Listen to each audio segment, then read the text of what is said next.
Tu pourrais être surpris par ce que je m'apprête à partager, mais il est absolument crucial que tu restes silencieux, immobile et entièrement concentré sur ce qui vient. Si tu regardes cette vidéo, c'est parce que quelque chose de divin est sur le point de se manifester dans ta vie. Ce message s'adresse exclusivement aux élus. Si tu ne crois pas encore en Christ, il est probable que tu ne regarderas pas cette vidéo jusqu'au bout. Tu peux l'arrêter maintenant, car ce message pourrait ne pas résonner avec ton âme ou ton esprit. Mais si tu fais partie des véritables élus, ceux que Dieu a mis à part pour un dessein plus grand, chaque mot que je vais prononcer va résonner profondément en toi. Tu vas pas seulement l'entendre, tu vas le comprendre. Je me tiens devant toi aujourd'hui comme un messager du Dieu très haut. Je viens avec un message qui ne peut plus attendre. Ce message est si urgent, si brûlant, qu'il consume mes os comme un feu. Écoute-moi attentivement, c'est ton dernier et ultime test.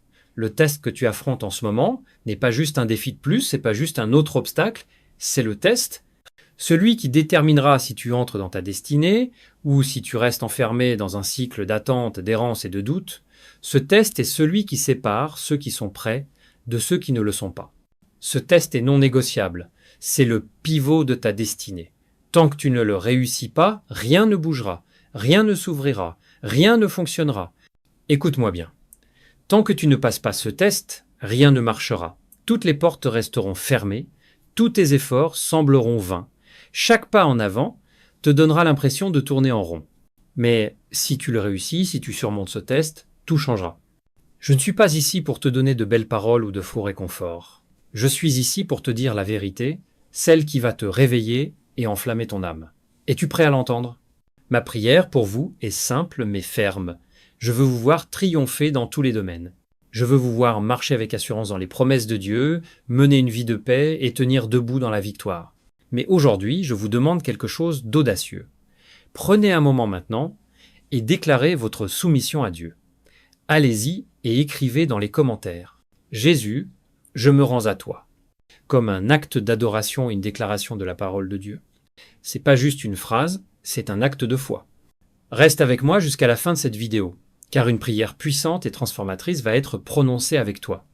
Une prière qui pourrait marquer le début d'un nouveau chapitre de ta vie.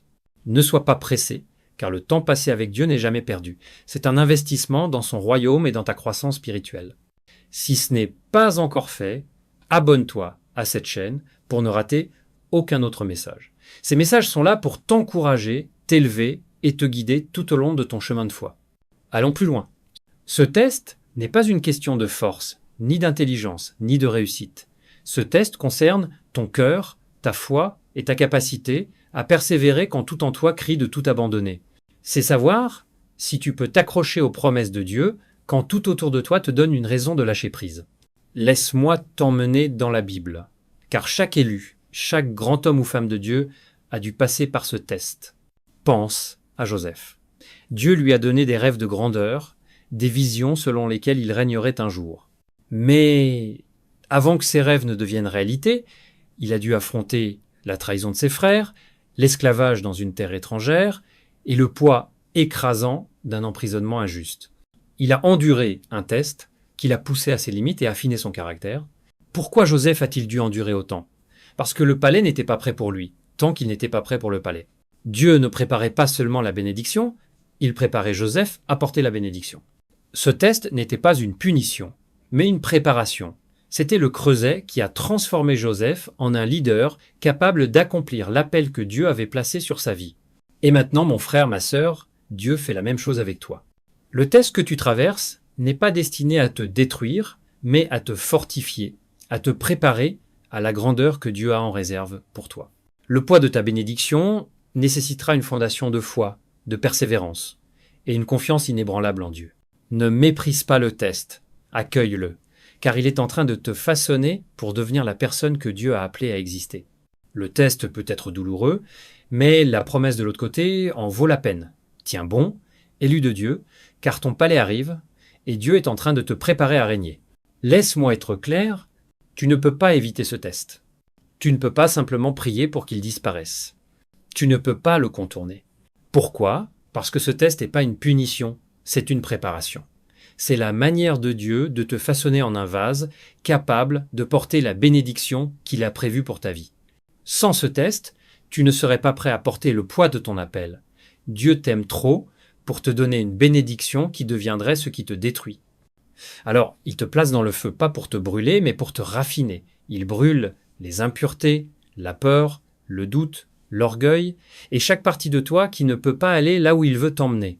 Ésaïe 48, verset 10 dit « Je t'ai mis au creuset, non comme l'argent. Je t'ai prouvé dans la fournaise de l'affliction. » Voilà le but du test. Alors maintenant, alors que tu es encore avec moi, que ton cœur est ouvert et que ton esprit est en éveil, je veux prier avec toi. Ce n'est pas une prière ordinaire. C'est une prière de sacrifice, de remise totale, une prière de percée spirituelle, une prière qui peut marquer la fin d'une saison d'épreuve et le début d'une vie transformée par la puissance de Dieu. Ferme les yeux si tu peux. Écarte les distractions. Laisse ton âme répondre. Prière. Seigneur Dieu Tout-Puissant, je viens devant toi aujourd'hui avec un cœur brisé, ouvert et prêt.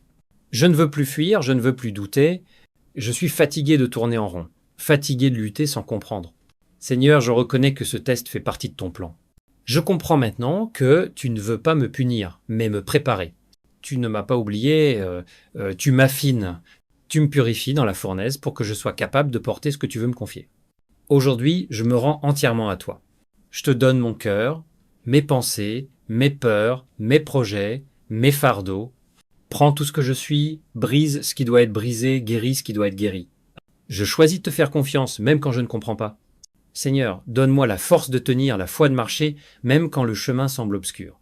Aide-moi à ne pas abandonner au bord de ma destinée. Prépare-moi pour la bénédiction que tu as en réserve. Fais de moi un vase d'honneur, prêt à porter ta gloire, ton amour et ton appel. Aujourd'hui, je proclame haut et fort, Jésus, je me rends à toi. Je déclare que ma vie t'appartient, que mon avenir est entre tes mains. Je crois que tu es en train de faire une œuvre en moi, une œuvre que je ne peux pas encore voir, mais que je choisirai de croire jusqu'à la fin. Merci pour le feu qui purifie, merci pour le test qui me fortifie, merci pour la promesse qui m'attend de l'autre côté. Je suis prêt, je suis à toi, et je marcherai avec foi jusqu'à mon palais. Au nom de Jésus-Christ, Amen. Si cette prière a résonné en toi, ne garde pas ça pour toi. Écris dans les commentaires « Jésus, je me rends à toi » ou « Je passe le test avec foi ». Partage ce message avec quelqu'un qui traverse un feu qu'il ne comprend pas, il ou elle a peu, être besoin de savoir que le test n'est pas la fin, mais le début d'un appel plus grand. Rappelle-toi ceci, le test est nécessaire, mais la victoire est promise, ton palais arrive. Tiens bon, élu de Dieu, tu es en train d'être façonné pour régner. La fournaise de l'affliction n'est pas un lieu de punition, c'est un lieu de transformation. Les choses qui te retenaient autrefois, les poids qui t'empêchaient de courir ta course avec endurance, sont consumés dans le feu. Tu vois, Dieu s'intéresse plus à ce que tu deviens qu'à ce que tu reçois. La bénédiction est secondaire. Ta transformation est primaire. Il est en train de forger un cœur qui lui fait confiance, un caractère qui le reflète, et une foi qui ne chancelle pas. Voilà pourquoi le test est non négociable. Il est essentiel à ta destinée. Ne résiste pas au processus, accepte-le, fais confiance à celui qui tient le feu entre ses mains, car il est fidèle. Il ne permettra pas que les flammes te consument. Elles ne feront que te préparer aux choses plus grandes qu'il a en réserve pour toi. Tiens ferme, élu de Dieu, car le feu est temporaire, mais la gloire de l'autre côté est éternelle. Certains d'entre vous sont déjà passés par là. Ce n'est pas la première fois que tu fais face à cette montagne. Tu as prié pour une percée, mais elle n'est pas venue. Tu as essayé d'avancer, mais la porte ne s'est pas ouverte. Sais-tu pourquoi? Parce que tu n'as pas passé le test. Dieu ne nous fait pas avancer en sautant les leçons. Il nous ramène au même endroit, non pas pour nous punir, mais pour nous préparer. Regarde les Israélites. Dieu les a délivrés de l'Égypte par des miracles puissants. Mais lorsqu'ils ont atteint le désert, leur lieu d'épreuve, ils ont échoué. Ils ont douté de ses promesses, se sont plaints de leurs circonstances, et ont refusé de faire confiance à celui qui s'était déjà montré fidèle. Et à cause de cela, ils ont erré pendant 40 ans dans le désert, retardant leur destinée. Laisse-moi te dire ceci, si tu échoues ce test, tu continueras à errer. Tu répéteras les mêmes schémas, tu vivras les mêmes frustrations, et tu resteras dans une vie de retard et de déception, Le test est conçu pour révéler ce qu'il y a dans ton cœur et pour briser les cycles qui te retiennent. Tant que tu ne le réussis pas, tu resteras bloqué, peu importe combien tu pries ou fais des efforts.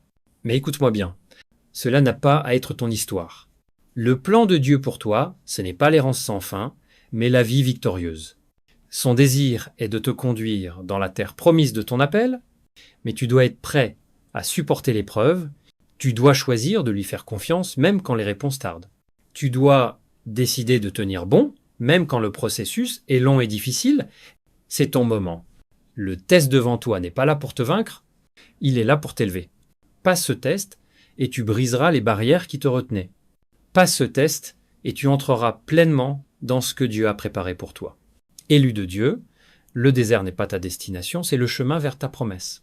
Continue d'avancer et ne te retourne pas. Comprends bien ce qui est en jeu ici. De l'autre côté de ce test se trouve tout ce pourquoi tu as prié, les portes que tu attends qu'elles s'ouvrent, les miracles pour lesquels tu as pleuré, les rêves qui te paraissaient hors de portée, ils ne sont pas retenus, ils sont en cours de préparation, et toi aussi. Mais au-delà de tout ça, de l'autre côté de ce test se trouve la version de toi-même que Dieu a créée pour exister.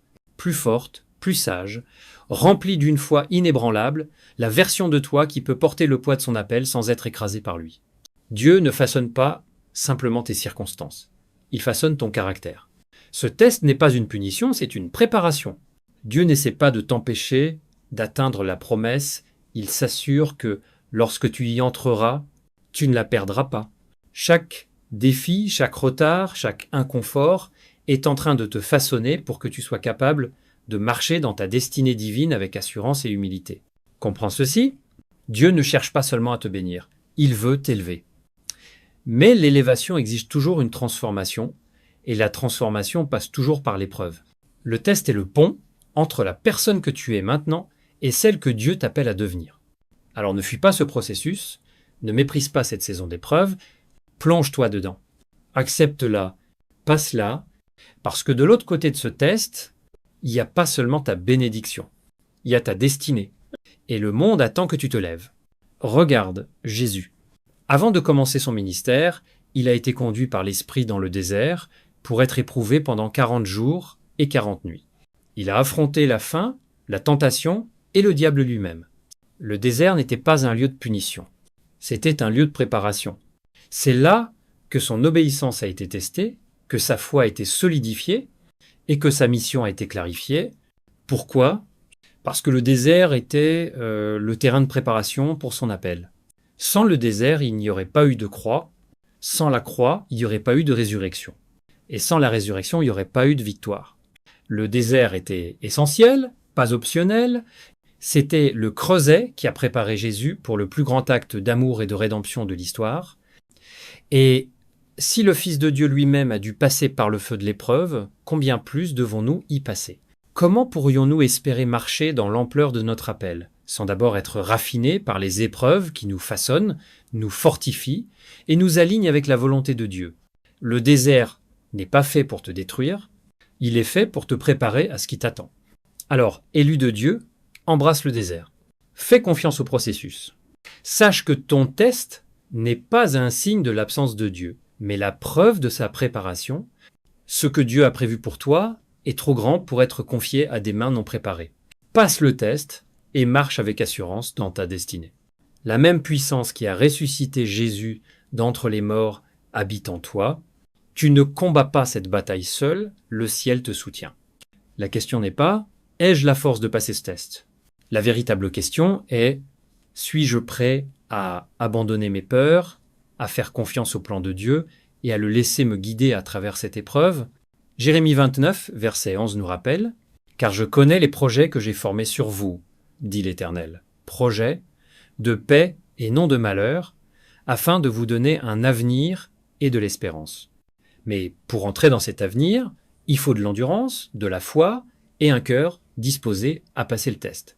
Prions ensemble cette prière de foi, comme une seule famille. Père céleste, Roi tout-puissant, Créateur du ciel et de la terre, celui qui est, qui était et qui vient, je me tiens devant toi aujourd'hui avec un cœur rempli de révérence et de respect.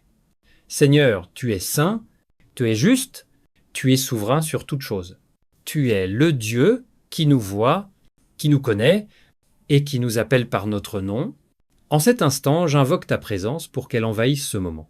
Que ceci ne soit pas simplement des mots lancés en l'air, mais une rencontre divine avec celui qui tient les étoiles dans ses mains et connaît même le nombre de cheveux sur nos têtes. Que ta gloire descende ici, que ton esprit agisse puissamment, que cette prière touche les cœurs, brise les chaînes et allume un feu qui ne pourra être éteint. Père, ce n'est pas une prière ordinaire. C'est un moment de percée spirituelle, un moment où le ciel et la terre se rencontrent. Nous faisons appel à toi, Seigneur, car sans toi, nous ne pouvons rien, mais avec toi, tout est possible. Nous venons à toi comme tes enfants, pleinement conscients que nous sommes en plein milieu d'une épreuve qui semble écrasante, qui nous pousse à nos limites et qui exige plus que ce que nous pensons pouvoir donner. Mais aujourd'hui, Père, nous déclarons que nous ne traverserons pas cette épreuve par nos propres forces. Nous faisons appel à toi, le Dieu de toute puissance, pour nous fortifier. Ta parole dit dans Ésaïe 40, versets 29, 30 et 1, « Il donne de la force à celui qui est fatigué, et il augmente la vigueur de celui qui tombe en défaillance. » Les adolescents se fatiguent et se lassent, et les jeunes hommes chancellent, mais ceux qui se confient en l'Éternel renouvellent leur force. Ils prennent le vol comme les aigles, ils courent et ne se lassent point, ils marchent et ne se fatiguent point. Père, que ta force se lève en nous maintenant. Quand nous sommes faibles, rappelle-nous que ta puissance s'accomplit dans notre faiblesse. Quand nous avons envie d'abandonner, rappelle-nous que tu marches devant nous, que tu nous suis et que tu marches aussi à nos côtés. Ne nous laisse pas fléchir devant l'adversité, ne nous laisse pas reculer quand le feu devient plus intense. Au contraire, permets-nous de rester fermes, sachant que tu es le Dieu qui ne nous abandonne jamais, qui ne nous délaisse jamais et qui ne faillit jamais. Seigneur, nous reconnaissons que cette épreuve n'est pas seulement liée à une bénédiction, elle est liée à ce que nous devons devenir. Tu ne prépares pas seulement la promesse pour nous, tu nous prépares pour la promesse. Père, nous nous soumettons à ton processus. Nous te demandons de nous affiner dans le feu de cette épreuve. Élimine tout en nous qui ne vient pas de toi, toute peur, tout doute, toute fierté, toute graine d'incrédulité. Purifie-nous, Seigneur, jusqu'à ce qu'il ne reste qu'un cœur totalement abandonné à toi. Ta parole dit dans 2 Corinthiens 3, verset 18. « Nous sommes transformés en la même image de gloire en gloire, comme par le Seigneur l'Esprit. » Seigneur, que cette épreuve soit le creuset qui nous façonne en vase d'honneur, prêts à porter le poids de ta gloire et à marcher dans la plénitude de notre appel. Nous déclarons que cette épreuve n'est pas la fin, c'est la porte vers notre percée. Nous déclarons que, en persévérant, en te faisant confiance, en restant fidèle, tu ouvriras des portes que nul ne pourra fermer. Tu feras jaillir des fleuves dans le désert et des chemins dans les lieux arides. Seigneur, nous proclamons la percée sur chaque domaine de nos vies. Nos familles, nos finances, notre santé, notre destinée. Nous déclarons que les chaînes se brisent maintenant, les forteresses tombent, les montagnes bougent. De la même manière que tu as conduit Joseph de la prison au palais, que tu as ouvert la mer Rouge pour Moïse, que tu as ressuscité Jésus du tombeau, nous déclarons que tu agis avec cette même puissance dans nos vies. Père, je te confie chaque personne qui s'abonnera, aimera, partagera ou s'engagera avec ce message. Ce ne sont pas de simples actions, ce sont des actes d'obéissance, de foi et de partenariat dans la diffusion de ta vérité. Bénis-les abondamment pour leur fidélité. Ta parole dit dans Luc 6, verset 38, « Donnez, et il vous sera donné, on versera dans votre sein une bonne mesure, serrée, secouée et qui déborde, car on vous mesurera avec la mesure dont vous vous serez servi. Bénis leur famille de paix, remplis leur foyer de joie, prospère leurs mains, ouvre les fenêtres du ciel sur eux, protège-les de toute attaque de l'ennemi, entoure-les de ta faveur comme d'un bouclier, et Père, que leurs actions déclenchent une réaction en chaîne enflammant l'espoir, la foi et la transformation autour d'eux. Père céleste, nous te remercions parce que tu es fidèle. Nous te remercions parce que tu es bon. Nous te remercions parce que tu es le Dieu qui achève ce qu'il commence. Nous déclarons aujourd'hui que ce n'est pas la fin, c'est le commencement d'une nouvelle saison. Une saison de victoire, de percée et d'accomplissement. Nous ne sommes pas victimes de nos circonstances, nous sommes vainqueurs en Christ Jésus. Que ton esprit nous accompagne, Seigneur. Que ta parole nous guide, que ta puissance nous soutienne, que ton amour nous entoure. Et maintenant, Seigneur, je scelle cette prière avec l'autorité du ciel. Je déclare la vie, je déclare la force, je déclare la victoire sur chaque personne qui entend ces paroles. Qu'ils se lèvent, passent le test et entrent dans la plénitude de leur destinée. Au nom puissant, incomparable et glorieux de Jésus-Christ, nous prions. Amen.